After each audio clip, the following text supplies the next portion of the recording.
السلام علیکم ورحمۃ اللہ وبرکاتہ۔ الحمد للہ وحدہ والصلاة والسلام علی من لا نبی بعد، اما بعد فاعوذ باللہ السمیع العلیم من الشیطان الرجیم۔ رب اشرح لی صدری ویسر لی امری واحلل عقدۃ من لسانی یفقہوا قولی۔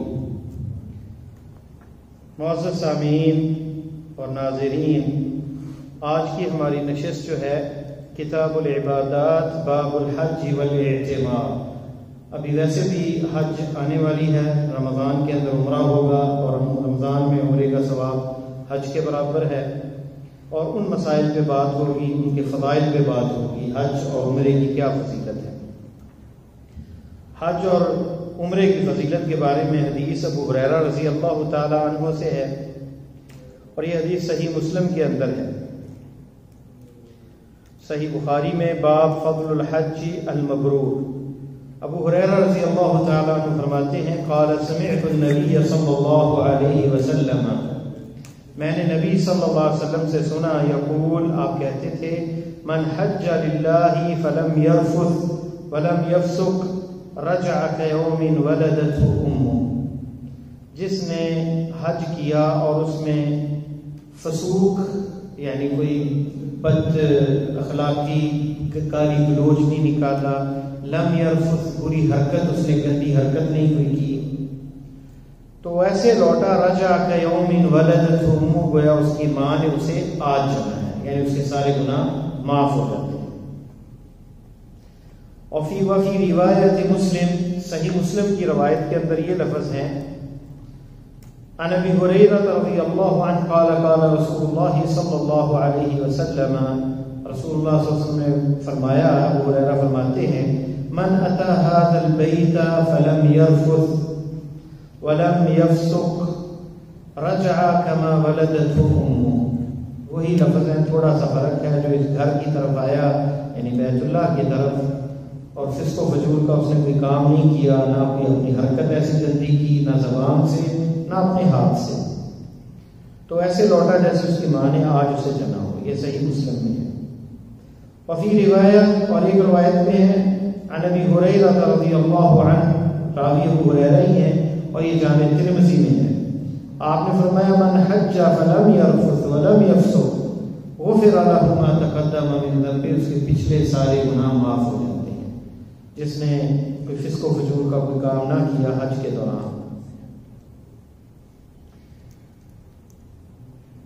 چوتھی روایت جو ہے ابو ہریرہ سے، یہ بخاری اور مسلم میں ہے، بے شک آپ صلی اللہ علیہ وسلم نے فرمایا، العمرۃ الی العمرۃ کفارۃ لما بینہما، ایک عمرے سے دوسرے عمرے کے درمیان کفارہ، دوسرا عمرہ بن جاتا ہے جو ان دونوں کے درمیان میں بندے سے غلطیاں گناہ ہو گئے۔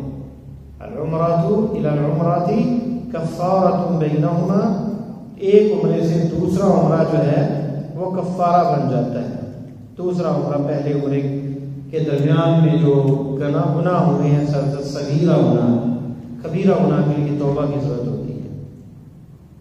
اور فرمایا والحج المبرور لیس له جزاء الا الجنہ، اور حج مقبول، مبرور کا معنی جو اللہ جس کو قبول کر لے، اس کی کوئی جزا نہیں سوائے جنت، اس کا بدلہ جنت۔ تو حج اور عمرے کا، ہر عمرے کو حج اصغر کہتے ہیں، اور ہر جو حج جو ذی الحجہ کے مہینے میں ہوتا ہے، اور ذی الحجہ کی 8 تاریخ کو حاجی لوگ منا جاتے ہیں، پھر 9 کو عرفات جاتے ہیں، 10 کو پھر واپس منا لوٹتے ہیں، 11-12 کو کنکریاں مارتے ہیں، سائی ہوتی ہے، طواف ہوتا ہے، طواف وداع ہوتا ہے۔ یہ جو حج ہے اسے حج اکبر کہا جاتا ہے۔ لوگوں کے اندر یہ مشہور ہے، جمعے والے دن حج ہو، حج کا خطبہ ہو تو اسے کہتے ہیں یہ حج اکبر ہی ہے، اور یہ 40 حج کے برابر، یہ درست نہیں ہے۔ حج جو ہے، ہر حج حج اکبر ہے، اور ہر عمرہ حج ہے، لیکن وہ حج اصغر ہے۔ حج کا مطلب ہوتا ہے ارادہ، بیت اللہ کا قصد کرنا۔ عن عبد الله بن مسعود رضی اللہ عنہ قال قال رسول اللہ صلی اللہ علیہ وسلم تابعوا بین الحج والعمرہ فإنهما ينفيان الفقر والذنوب كما ينفي الكير خبث الحديد والذهب والفضة وليس للحجة المبرور ثواب إلا الجنة. یہ ترمذی میں ہے باب ما جاء في ثواب الحج والعمرہ، وأحمد في مسنده، مسند احمد اور جامع ترمذی میں ہے. شیخ البانی نے سلسلہ صحیحہ میں اسے صحیح کہا ہے. اس میں عبداللہ ابن مسعود راوی ہیں، فرماتے ہیں کہ رسول اللہ صلی اللہ علیہ وسلم نے ارشاد فرمایا حج اور عمرے کے درمیان میں مطابقت کرو، یعنی بار بار کرو. کیوں؟ وجہ، ریزن، فیکٹ کیا ہے؟ فَإِنَّهُمَا يَنْفِيَانِ الْفَقْرَ، یعنی عمرے سے بھی اور حج سے بھی فقر و فاقہ، تنگی دور ہوتی. دیکھنے میں تو سفر کرنا ہے، بدنی طاقت لگے گی، پیسے کرایہ بھی لگے گا، لیکن آپ نے کیا فرمایا؟ فَإِنَّهُمَا يَنْفِيَانِ الْفَقْرَ، فقر، تنگی، پریشانی، کمی مالی جو ہے وہ دور ہوتی. پھر مثال دے کے آپ نے بتایا وَالذُّنُوبَ، اور گناہ بھی ختم ہو جاتے ہیں. فقر یعنی محتاجی ختم ہوتی ہے اور گناہ بھی ختم ہوتے ہیں. جیسے بھٹی کے اندر لوہے کی میل ختم ہو جاتی ہے، لوہا صاف ہو جاتا ہے، سونا صاف ہو جاتا ہے، چاندی، سونے چاندی کو جب گرم کیا جاتا ہے اس میں الگ ہو جاتی ہیں دوسری دھاتیں، اور خالص سونا جو ہے وہ صاف ہو جاتا ہے. اور فرمایا کہ حج مبرور کی کا ثواب جنت کے علاوہ کچھ اور نہیں. آج اس دور میں ہم ہیں جس میں پریشانیاں ہیں، لوگ پریشان ہیں اور مالی طور پہ بہت سے کرائسس ہیں، مہنگائی کا طوفان ہے. لوگ ڈھونڈتے ہیں کہ ہمیں کوئی ایسا ذریعہ بتائیں، کوئی وظیفہ بتائیں جس سے جو ہے ہماری فقر اور تنگی دور ہو جائے. تو دیکھ لیں اللہ کے نبی صلی اللہ علیہ وسلم نے پچھلے گزر چکا ہے درسوں میں زکوٰۃ کے باب میں کہ صدقہ جو ہے اللہ کی راہ میں خرچ کرنا، اس سے بھی برکت پڑتی ہے مال میں، صلہ رحمی سے بھی پڑتی ہے برکت مال میں. اور اسی طرح یہ جو حج اور عمرہ ہے، حج تو مختلف ہے، کافی خرچہ زیادہ ہوتا ہے، عمرہ تو آسان ہے. خاص کر جو مکہ مدینہ کے قریب رہتے ہیں ان لوگوں کے لیے تو یہ فرصت ہے کہ اس سے فقر، محتاجگی دور ہوتی ہے، تنگیاں دور ہوتی ہیں. تو یہ چابی ہے، رزق کی چابی ہے، مفتاح ہے، تنگی دور کرنے کا ذریعہ ہے عمرہ اور حج. تو یہ کہنا کہ، لیکن اس میں ایک بات ذہن میں رکھیں، یہ اس وقت عمل کرتی ہیں یہ چیزیں، یہ ثواب، یہ فائدہ، جب ہم اللہ تعالیٰ کے وعدوں اور اس کے فرائض اور اس کے واجبات کا بھی خیال رکھیں. ایک بندہ نماز پڑھتا نہیں ہے فرض جماعت کے ساتھ، وہ عمرے پہ جناب ہر مہینے پہنچا ہوتا ہے، اسے کہیں بھی وہ نفل ہے، یہ فرض ہے.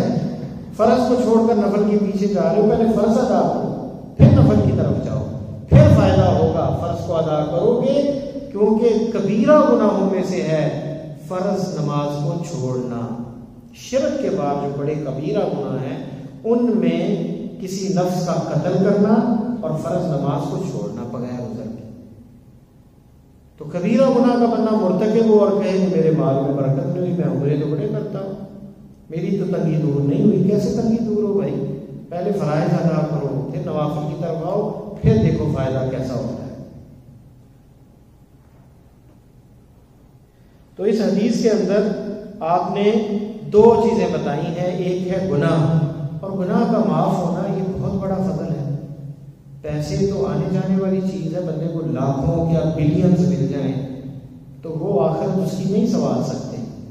آخرت خریدی نہیں جا سکتی، جنت کو خریدا نہیں جا سکتا، جہنم سے پیسے دے کر نجات نہیں مل سکتی. لیکن جب گناہ معاف ہو جائیں گے تو جنت آسان ہو جائے گی، جنت ملنی جو ہے وہ ممکن ہو جائے گا، کیونکہ گناہ جو ہے وہ جہنم میں لے کے جائیں گے. تو آپ صلی اللہ علیہ وسلم نے دنیا آخرت کے فوائد بتا دیے حج عمرے میں. صرف یہ نہیں ہے کہ بس جنت ملے گی اور دنیا میں کچھ نہیں. فرمایا کہ ينفي الفقر، فقر و فاقہ، آپ کی محتاجگی، آپ کے پیسوں کی کمی، برکت نہیں، وہ ختم، وہ دور ہو جائے گی تنگی حج اور عمرہ کرنے سے. ایک اور حدیث جو ابن ماجہ کے اندر کتاب المناسک باب فضل دعاء الحاج، اس چیز کا بیان جس میں حاجی کی دعا کی فضیلت، شیخ البانی نے اس کو حسن کہا ہے، سنن ابن ماجہ میں بھی یہ روایت ہے، صحیح ترغیب و ترہیب میں بھی ہے۔ راوی جو ہے راوی اس کے عبداللہ ابن عمر رضی اللہ تعالی عنہما ہے، کہتے ہیں عن النبی صلی اللہ علیہ وسلم قال الغازی فی سبیل اللہ والحاج والمعتمر، 3 لوگوں کا ذکر کیا۔ الغازی جو اللہ کی راہ میں جہاد کرتا ہے، فی سبیل اللہ، والحاج اور حج ادا کرنے والا، والمعتمر اور عمرہ ادا کرنے والا، وفد اللہ یہ اللہ کا وفد ہے، یہ اللہ کی راہ میں۔ دعاہم اللہ نے ان کو بلایا جہاد کے لیے، کہا لوما انفروا خفافا وثقالا، بھاری ہو یا ہلکے ہو نکلو اللہ کی راہ میں، اور حج کی طرف بلایا اور عمرے کی طرف بلایا۔ فرمایا دعاہم اللہ نے ان کو بلایا، فاجابوا ان لوگوں نے جواب دیا اور نکلے، وسالوه اور پھر اس سے سوال کیا، دعائیں مانگی وہاں پہ، فاعطاہم تو اللہ تعالیٰ نے ان کی دعاؤں کو قبول کر لیا، عطاہم نے عطا کر دیا جو وہ سوال کرتے تھے۔ تو اس میں عمرہ اور جو حج ہے اسے جہاد کے ساتھ فی سبیل اللہ کہا گیا، اور وفد اللہ کہا گیا کہ اللہ کے مہمان ہیں، اللہ کے بندے ہیں، اللہ کی راہ میں ہیں، اور ان کی دعائیں قبول ہوتی ہیں، جیسے جہاد کے میدان میں اس طرح حاجی کی اور معتمر عمرے والی کی دعا قبول ہوتی ہے۔ ام المؤمنین عائشہ رضی اللہ تعالی عنہا الصدیقہ الطاہرہ الزکیہ الطیبہ الطاہرہ، ام المؤمنین عائشہ رضی اللہ تعالی عنہا مومنوں کی ماں یہ روایت بیان کرتی ہے، انہا قالت یا رسول اللہ، اے اللہ کے رسول صلی اللہ علیہ وسلم، نرى الجہاد افضل العمل، ہم سمجھتے ہیں جہاد سب سے افضل عمل ہے، افلا نجاہد، کیا ہم جہاد نہ کریں عورتیں؟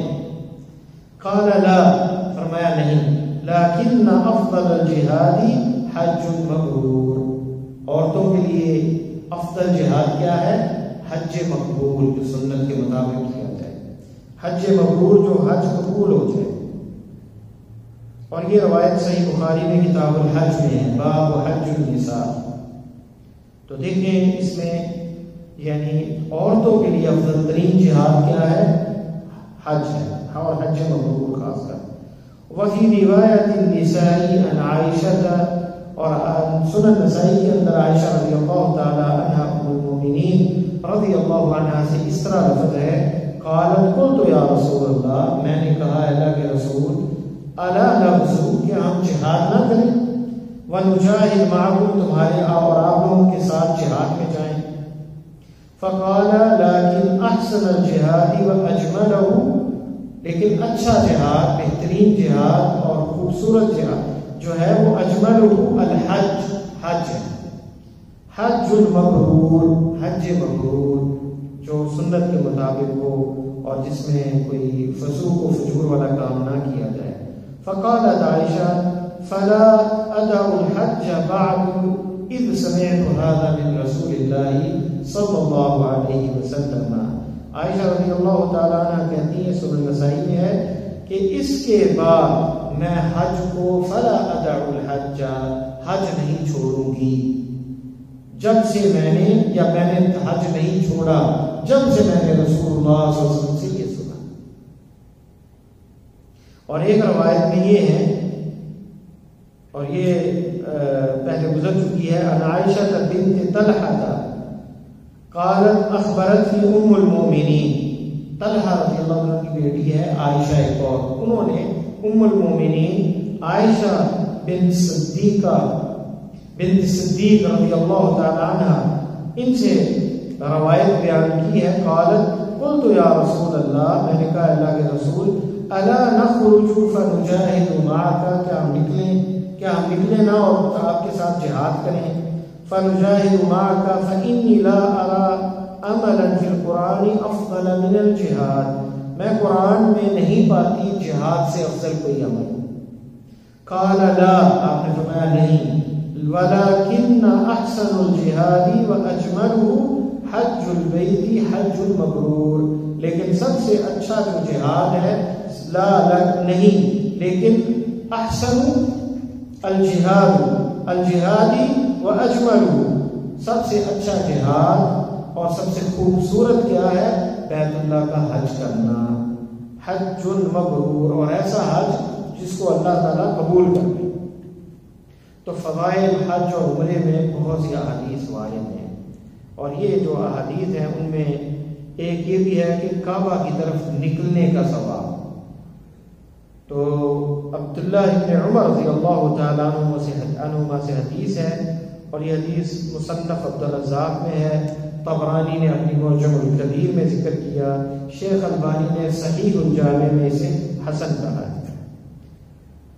قال رسول اللہ صلی اللہ علیہ وسلم اما خروجك من بیتک، تو البیت الحرام ای تقصد، یعنی تمہارا گھر سے نکلنا اور قصد اللہ کے گھر کا کرنا، کعبۃ اللہ کا، فإن لك بكل وطأة تطأها راحلتك، ہر وہ قدم جو تمہاری سواری اٹھائے گی یا وہ اٹھائے گی، چلے گی اس رستے میں، یکتب اللہ لك بها حسنہ، ہر ایک قدم کے ساتھ اللہ تمہاری ایک نیکی لکھیں گے، وَيَمْحُو عَنْكَ بِهَا سَيِّئَةً، اور مٹا دیں گے اللہ تعالیٰ ایک گناہ مٹا دیں گے اور ایک نیکی لکھی جائے گی۔ اس دور میں اونٹ تھے، گھوڑے تھے، گدھے تھے، پیدل لوگ جاتے تھے، اب گاڑیاں، تو جتنی وہ مسافت ہوگی ہر وہ چکر کے ساتھ، ہر وہ ویل کے ایک چکر کے ساتھ ایک نیکی بڑھے گی اور ایک گناہ مٹے گا، کتنا زیادہ اچھا ہے۔ وفي روایت قال رسول اللہ صلی اللہ علیہ وسلم فإنك إذا خرجت من بيتك تؤم البيت الحرام لا تضع ناقتك خفا ولا ترفعه، کہ جب بھی تو اللہ کے گھر کے لیے نکلے گا ارادہ کر کر، اور جب بھی تمہاری اونٹنی جو ہے کوئی قدم رکھے گی اپنا، ولا ترفعه، یا اٹھائے گی، الا كتب الله لك به حسنہ ومحا عنك خطیہ، ایک گناہ مٹ جائے گا اور ایک نیکی میں اضافہ ہو جائے گا۔ اور یہ مسلم بزار میں ہے، وقال روی عن النبی صلی اللہ علیہ وسلم من وجوہ ولا نعلم له طریقا احسن من هذا الطریق، یہ بہت سی روایات ہیں، سب سے اچھا جو طریق ہے، جو روایت ہے وہ یہ ہے۔ وقال الہیثمی فی مجمع الزوائد ورجال البزار موثقون، اور اس کے راوی جو ہے وہ ثقہ ہیں، اور شیخ البانی نے صحیح ترغیب و ترہیب میں اسے حسن لغیرہ ہی کہا ہے، یعنی تقریباً اسی معنی میں ہے جو عبداللہ ابن عمر سے پچھلی روایت ہے۔ طواف کی فضیلت کیا ہے؟ طواف ہم نفلی بھی کرتے ہیں، عمرے میں بھی کرتے ہیں، حج میں بھی کرتے ہیں۔ اللہ تعالیٰ کا قرآن میں فرمان ہے، اور یہ شعائر ہے، اللہ تعالیٰ کے شعائر میں سے ہے، وَإِذْ جَعَلْنَا الْبَيْتَ مَثَابَةً لِلنَّاسِ وَأَمْنًا وَاتَّخِذُوا مِن مَّقَامِ إِبْرَاهِيمَ مُصَلًّى وَعَهِدْنَا إِلَىٰ إِبْرَاهِيمَ وَإِسْمَاعِيلَ أَن طَهِّرَا بَيْتِيَ لِلطَّائِفِينَ وَالْعَاكِفِينَ وَرُكَّعِ السُّجُودِ، سورہ بقرہ آیت نمبر 125۔ جبکہ اور ہم نے بنایا گھر کو، یعنی کعبۃ اللہ کو، مثابۃ للناس، لوگوں کے لیے ثواب کی جگہ، وامن، اور امن کی جگہ، پس مقام ابراہیم کو نماز گاہ بناؤ جہاں تم نماز پڑھو، اور ہم نے یہ عہد لیا ابراہیم اور اسماعیل سے کہ ہمارے گھر کو پاک کرو، للطائفین، طواف کرنے والوں کے لیے، اور اس میں قیام، عاکفین، کھڑے ہونے والوں کے لیے، اور رکوع اور سجدہ کرنے والوں کے لیے، نماز پڑھنے والوں کے لیے۔ سورہ حج کے اندر 26 نمبر آیت میں فرمایا وَإِذْ بَوَّأْنَا لِإِبْرَاهِيمَ مَكَانَ الْبَيْتِ أَلَّا تُشْرِكْ بِي شَيْئًا وَطَهِّرْ بَيْتِيَ لِلطَّائِفِينَ وَالْقَائِمِينَ وَرُكَّعِ السُّجُودِ، یہاں پہ بھی حکم یہی ملا ابراہیم علیہ السلام کو کہ اس میں شرک نہ کیا جائے، اور میرے گھر کو طواف کرنے والے، اس میں قائم قیام کرنے والے، رکوع کرنے والے، سجدہ کرنے والے ان کے لیے پاک کریں۔ حدیث میں آتا ہے عبداللہ ابن عبید ابن عمیر کہتے ہیں انه سمع اباه يقول لابن عمر ما لي لا اراك تستلم الا هذين الركنين الحجر الاسود والركن اليماني. عبداللہ ابن عبید ابن عمیر کہتے ہیں انہوں نے اپنے باپ سے سنا یقول ابن عمر، انہوں نے عبداللہ ابن عمر کو کہا کہ میں آپ کو دیکھتا ہوں کہ آپ یہ دو کونے جو بیت اللہ کے ہیں، حجر اسود جس کونے میں ہے اور رکن الیمانی جو یمن کی طرف کونا ہے جسے رکن یمانی کہا جاتا ہے، آپ جو ہے ان کو ہاتھ لگاتے ہیں. فقال ابن عمر رضی اللہ تعالیٰ عنہ نے کہا ان افعل فقد سمعت رسول اللہ صلی اللہ علیہ وسلم یقول ان استعلامہما یحط الخطایا. کہنے لگے کہ میں اس لیے کرتا ہوں کہ میں نے سنا ہے رسول اللہ صلی اللہ علیہ وسلم سے کہ ان کو چھونا، ان کو استعلام کرنا، ہاتھ لگانے سے گناہ جو ہے وہ گرتے ہیں. اور میں نے سنا ہے یقول، آپ نے فرمایا من طاف اسبوعا یحصیہ، جس نے 7 چکر لگائے، اسبوعا یعنی 7 چکر، یحصیہ ان کو گنے، وصلی رکعتین اور 2 رکعت نماز پڑھی، کان لہ کعدل رقبہ، گویا ایک غلام اس نے آزاد کیا. قال وسمعته یقول، اور میں نے آپ سے یہ بھی سنا فرماتے تھے ما رفع رجل قدما ولا وضعها، کوئی بھی بندہ قدم اٹھاتا ہے اور رکھتا ہے الا كتبت له 10 حسنات، ہر قدم اٹھانے پہ رکھنے پہ 10 نیکیاں ملتی ہیں. وحط عنه 10 سیئات، اور 10 گناہ معاف ہوتے ہیں. ورفع له 10 درجات، اور 10 درجات بلند ہوتے ہیں. یہ روایت امام احمد نے اپنی مسند کے اندر بیان کی ہے، 4462 نمبر حدیث ہے. وصححہ البانی، شیخ البانی نے اسے صحیح کہا ہے ترغیب و ترہیب میں، اور 1140 نمبر اس کا حدیث کا ہے. وحسنہ شعیب الارنوط فی تخریج المسند، صحیح مسند کی تخریج میں شعیب الارنوط نے اسے حسن کہا ہے. تو یہ حدیث میں دیکھیں کتنا فضل ہے، 10 نیکی ہر قدم پہ، 10 گناہ معاف ہونے، 10 درجات بلند ہونے. جو 7 چکر لگاتا ہے بیت اللہ کے، 2 رکعت جو سنتیں ہیں بیت اللہ میں، حجر مقام ابراہیم، یہ جہاں بھی جگہ ملے وہ پڑھ لیتا ہے، تو اس طرح طواف پورا ہوتا ہے. قال السندی فهو ای الطواف كعدل رقبہ، طواف کرنا ہے غلام آزاد کرنے کے برابر ہے. ای مثل اعتاق رقبۃ فی الثواب، ثواب کے اندر ایک غلام کو آزاد کرنا. ایک اور روایت جو کہ بزار کے اندر ہے، مسند بزار میں، اور طبرانی نے بھی ذکر کیا ہے اس کو، ابن شجری نے فی اعمالی اور منذری نے ترغیب الترہیب میں، ابن حجر نے فی المطالب العالیہ میں بزوائد المسانید الثمانیہ کے اندر، اور شیخ البانی نے ترغیب الترہیب میں اسے صحیح کہا ہے. عبداللہ ابن عمر سے روایت ہے، آپ نے فرمایا وَأَمَّا رَكَعَتَاكَ بَعْدَ الطَّوَافِ، جو طواف کرنے کے بعد 2 رکعتیں پڑھتے ہیں، كَعِتْقِ رَقَبَةٍ مِّن بنی اسماعیل، وہ ایسے ہے جیسے بنی اسماعیل کی اولاد میں سے غلام کو آزاد کرنا ہے. وَأَمَّا طَوَافُكَ بِالْبَيْتِ، اور تمہارا طواف بیت اللہ کا، بعد ذلك، اس کے بعد، فإنك تطوف ولا ذنب لك، جو طواف کرو گے تمہارا کوئی گناہ نہیں لگے گا. یأتی ملک، ایک فرشتہ آئے گا، حتی یضع یدیہ بین کتفیک، وہ تمہارے کندھوں کے درمیان ہاتھ رکھے گا. فیقول، اور کہے گا اعمل، کام کرو، فیما تستقبل، جو مستقبل میں، فقد غفر لك ما مضى، پچھلے گناہ اللہ نے معاف کر دیا. کتنا بڑا فضل ہے کہ طواف جو نفلی طواف ہے اس میں فرشتہ آ کے 2 کندھوں کے درمیان ہاتھ رکھ کے کہے گا کہ اب اگلے کام کرو جو تمہیں ثواب ملے گا، اور جو تمہاری گناہ سابقہ ہے وہ تمہارے معاف ہو، اب آگے درجات بلند ہوں. کتنی عظیم یہ حدیث ہے بیت اللہ کی طواف کرنے کے بارے میں. اسی طرح ایک عبادہ ابن صامت رضی اللہ تعالیٰ عنہ سے حدیث ہے کہ آپ صلی اللہ علیہ وسلم نے فرمایا وَأَمَّا طَوَافُكَ بِالْبَيْتِ إِذَا وَدَّعْتَ فَإِنَّكَ تَخْرُجُ من ذنوبک کیوم ولدتک امک. یہ روایت طبرانی میں معجم الاوسط میں ہے اور منذری نے ترغیب و ترہیب میں ذکر کیا ہے. شیخ البانی نے صحیح ترغیب و ترہیب میں 1113 نمبر پر اسے حسن لغیرہ کہا ہے. اور امام ترمذی نے ابواب الحج کے اندر باب ما جاء فی کلام فی الطواف اس میں ذکر کیا ہے.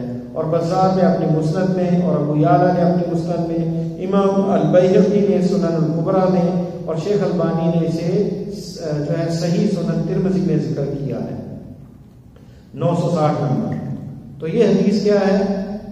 آپ نے فرمایا عبادہ بن صامت سے کہ اما طوافک بالبیت اذا ودعت فانک تخرج من ذنوبک کیوم ولدتک امک. تمہارا طواف بیت اللہ کا کرنا اذا ودعت جب تم الوداع کرو، بیت اللہ کو جب الوداعی طواف کرتے ہو، فإنک تخرج من ذنوبک تم ایسے اپنے گناہوں سے نکلو گے کیوم ولدتک امک گویا آج تمہاری ماں نے تمہیں جنا ہے. بچہ جب پیدا ہوتا ہے اس پہ کوئی گناہ ہوتا ہے؟ نہیں ہوتا. تو یعنی سارے گناہ معاف ہو جاتے ہیں. پھر آتے ہیں حدیث عبداللہ ابن عمر کی، حجر اسود اور رکن یمانی کو استلام، ہاتھ لگانا اور اسے چومنا، اسے استلام کرتے ہیں. اور استلام کا دوسرا معنی اس کا بوسہ لینا، صرف حجر اسود کا بوسہ منہ سے لیا جائے گا، اور رکن یمانی کو صرف ہاتھ لگانا سنت ہے. فرمایا ان مسح الحجر الاسود والرکن الیمانی یحطان الخطایا حطا. یہ پہلے بھی گزر چکی حدیث کہ دونوں کو استلام کرنے سے گناہ گر جاتے ہیں، صاف ہو جاتے ہیں، مٹ جاتے ہیں اور معاف ہو جاتے ہیں. یہ تھا طواف کے بارے میں، قصد کرنا، عمرے کا ثواب، حج کا ثواب. اب ہم آتے ہیں جو دن ہے حج کے ایام، ان کی فضیلت. یوم عرفہ اس کے حج کے اندر آتا ہے جس کی بڑی فضیلت آئی ہے. ابو ہریرہ رضی اللہ تعالیٰ عنہ کی حدیث ہے اس کے فضیلت میں، جسے صحیح ابن خزیمہ کے اندر امام ابن خزیمہ نے روایت کیا ہے کتاب المناسک میں، اور ابن حبان نے اپنی صحیح کے اندر، اور حاکم نے اپنی مستدرک کے اندر، شیخ البانی نے صحیح الجامع کے اندر الجامع الصغیر میں اسے صحیح کہا ہے. روایت کیا ہے ان اللہ یباہی بأہل عرفات، اللہ تعالیٰ فخر کرتے ہیں اہل عرفات سے، جو مسلمان وہاں عرفات کے میدان میں اکٹھے ہوتے ہیں. بأہل عرفات اہل السماء، آسمان والوں میں فخر کرتے ہیں. آسمان میں کون؟ فرشتے ہیں. فیقول لهم، اللہ کہتے ہیں ان کو، انظروا الی عبادی، دیکھو میرے بندوں کی طرف، جاؤنی شعثا غبرا، دیکھو یہ آئے ہیں پرگندہ بال اور غبار میں اٹے ہوئے، یعنی دھول میں اٹے ہوئے یہ آئے ہیں، اور اللہ فخر محسوس کرتے ہیں. دوسری روایت عائشہ رضی اللہ تعالی عنہا سے ہے جو کہ صحیح مسلم میں ہے کتاب الحج میں، عن النبی صلی اللہ علیہ وسلم قال ما من يوم اكثر من ان